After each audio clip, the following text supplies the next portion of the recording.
Chapter 4, Captain Cook. Call who Captain Cook? Asked Mrs. Popper, who had come in so quietly that none of them had heard her. Why, the Penguin, said Mr. Popper. I was just saying, he went on, as Mrs. Popper sat down suddenly on the floor to recover from her surprise, that we'd name him after Captain Cook. He was a famous English explorer who lived at about the time of the American Revolution. He sailed all over where no one had ever been before. He didn't actually get to the South Pole, of course, but he made a lot of important scientific discoveries about the Antarctic regions. He was a brave man and a kind leader, so I think Captain Cook would be a very suitable name for a penguin here. Well, I never, said Mrs. Popper. Gork, said Captain Cook, suddenly getting lively again. With a flap of his flippers, he jumped from the tub to the washstand and stood there for a minute surveying the floor.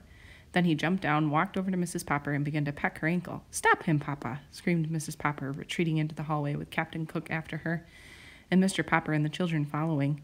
In the living room, she paused. So did Captain Cook, for he was delighted with the room.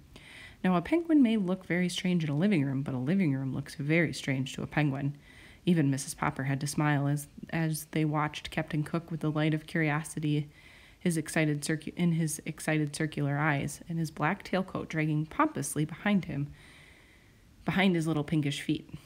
Strut from one upholstered chair to another, pecking at each to see what it was made of. Then he turned suddenly and marched out to the kitchen. Maybe he's hungry, said Janey. Captain Cook immediately marched up to the refrigerator. Gork, he inquired, turning to slant his head wisely at Mrs. Popper and looking at her pleadingly with his right eye. He certainly is cute, she said. I guess I'll have to forgive him for biting my ankle. He probably only did it out of curiosity. Anyway, he's a nice, clean-looking bird. Ork, repeated the penguin, nibbling at the metal handle on the refrigerator door with his upstretched beak. Mr. Popper opened the door for him, and Captain Cook stood very high and leaned his sleek black head back so that he could see inside. Now that Mr. Popper's work was over for the winter, the icebox was not quite so full as usual, but the penguin did not know that.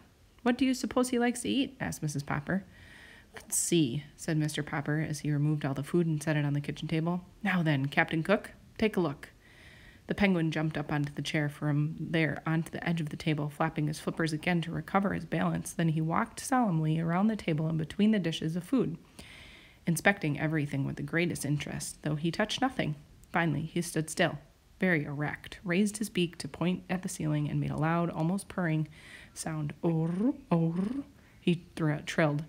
That's a penguin's way of saying how pleased it is, said Mr. Popper, who had read about it in his Antarctic books. Apparently, however, what Mr. Cook wanted to show was that he was pleased with their kindness rather than with their food. For now, to their surprise, he jumped down and walked into the dining room. I know, said Mr. Popper. We ought to have some seafood for him, canned shrimps or something. Or maybe he isn't hungry yet. I've read that penguins can go for a month without food. Mama, Papa, called Bill, come see what Captain Cook has done. Captain Cook had done it all right. He had discovered the bowl of goldfish on the dining room windowsill. By the time Mrs. Popper reached over to lift him away, he had already swallowed the last of the goldfish. Bad, bad penguin, reproved Mrs. Popper, glaring down at Captain Cook. Captain Cook squatted guiltily on the carpet and tried to make himself look small. He knows he's done wrong, said Mr. Popper. Isn't he smart? Maybe we can train him, said Mrs. Popper. Bad, naughty Captain, she said to the penguin in a loud voice. Bad to eat the goldfish. And she spanked him on his round black head. Before she could do that again, Captain Cook hastily waddled out to the kitchen. There, the Poppers found him trying to hide in the still-opened refrigerator. He was squatting under the ice cube coils, under which he could barely squeeze. Sitting down, his round white circled eyes looked out at them mysteriously from the dimness of the inside of the box. I think that's about the right temperature for him at that, said Mr. Popper. We could let him sleep there at night. But where will I put the food? Asked Mrs. Popper. Oh, I guess we can get another icebox for the food, said Mr. Popper. Look, said Janey, he's gone to sleep. Mr. Popper turned the cold control switch to its coldest so that Captain Cook could sleep more comfortably. Then he left the door ajar so that the penguin would have plenty of fresh air to breathe. Tomorrow I will have the icebox service department send a man out to bore some holes in the door for air, he said, and then he can put a handle on the inside of the door so that Captain Cook can go in and out of the refrigerator as he please. Well, dear me, I never thought he would have a penguin for a pet, said Mrs. Popper. Still, he behaves pretty well. on the whole, and he is so nice and clean that perhaps he will be able to be a good example to you and the children. And now I declare we must get busy. We haven't done anything but watch that bird. Papa, will you just help me to set the beans on the table, please?